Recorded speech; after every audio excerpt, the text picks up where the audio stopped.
باقی عوام کے لحاظ سے ہم نے اپنے سیمینار کا سلسلہ تھا رؤیت ہلال سیمینار، اس میں بھی وضاحت کی، لیکن لوگ کچھ گھٹی میں پائی جانے والی دلیلیں ہیں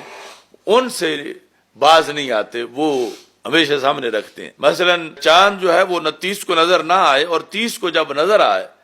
تو اگر وہ چاند موٹا ہو تو اسی کو دلیل بنا لیتے ہیں کہ یہ پھر آج دوسری کا ہے، اگر وہ زیادہ دیر تک رہے نسبتاً تو پھر بھی کہتے ہیں یہ دوسری کا،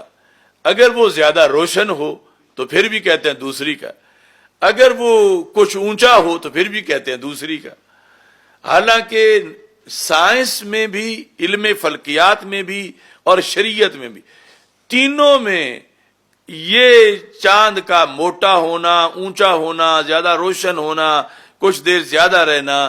ان تینوں میں کسی کے نزدیک بھی یہ چاند کی دوسری کی دلیل نہیں ہے کہ یہ چاند دوسری کا تھا تو اس لیے ایسا ہوا، ایسا ہرگز نہیں ہے۔ سائنس بھی اس کو نہیں مانتی اور فلکیات بھی اس کو نہیں مانتے۔ اصل میں یعنی یہ ہے کہ مثال کے طور پر 29 جو چاند کی ولادت ہے، چاند کی ولادت یعنی قران شمس و قمر کے بعد کم از کم 20 گھنٹے گزرنے چاہیے کہ وہ چاند پھر نظر آئے۔ اس سے پہلے چونکہ سورج کی شعاعیں زیادہ تیز ہوتی ہیں، وہ زیادہ قریب ہوتا ہے تو نظر نہیں آتا، اتنے گھنٹے گزر گئے ہوں تو پھر چاند اس قابل ہو چکا ہوتا ہے کہ وہ نظر آ جائے۔ پھر آگے موسم کے حالات اور جغرافیائی طور پر کچھ چیزیں مزید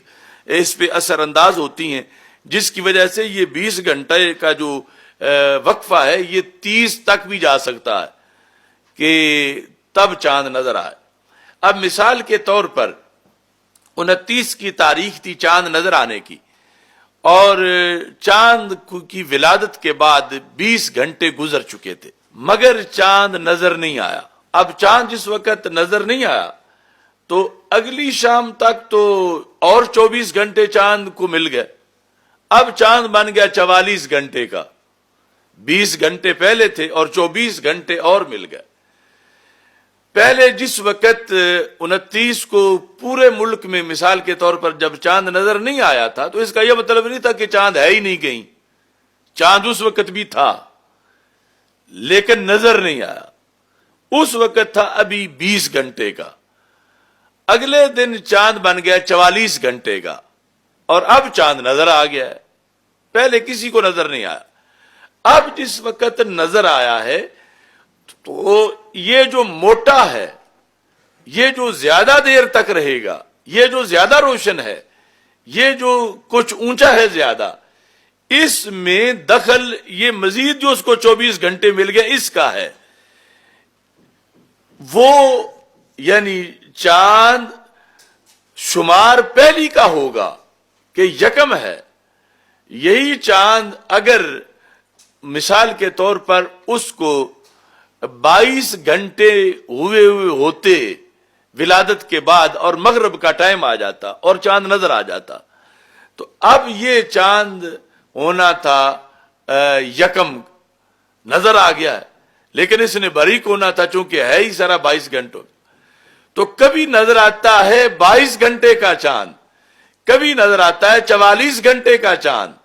اب شریعت نے یا سائنس نے اس کے یکم دو ہونے کا اعتبار کرنا نظر آنے پر، اور ادھر چھوٹے بٹے کا معیار جو مدار ہے وہ اس کی عمر پر ہے کہ اس کے گھنٹے کتنے زیادہ گزر گئے، تو اس بنیاد پر کبھی ایسا ہوتا ہے کہ چاند وہ 30 پہ نظر آتا ہے،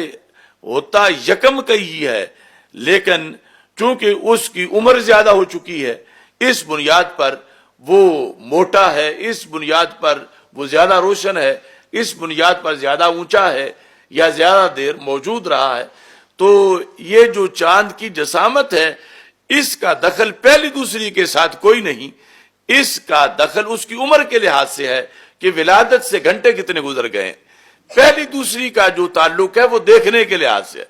جس دن وہ نظر آیا وہ اس دن کا چاند شمار ہوگا۔ اگر نظر وہ پہلی کو آ جاتا ہے تو پہلی کا ہے، خواہ موٹا ہے خواہ چھوٹا ہے،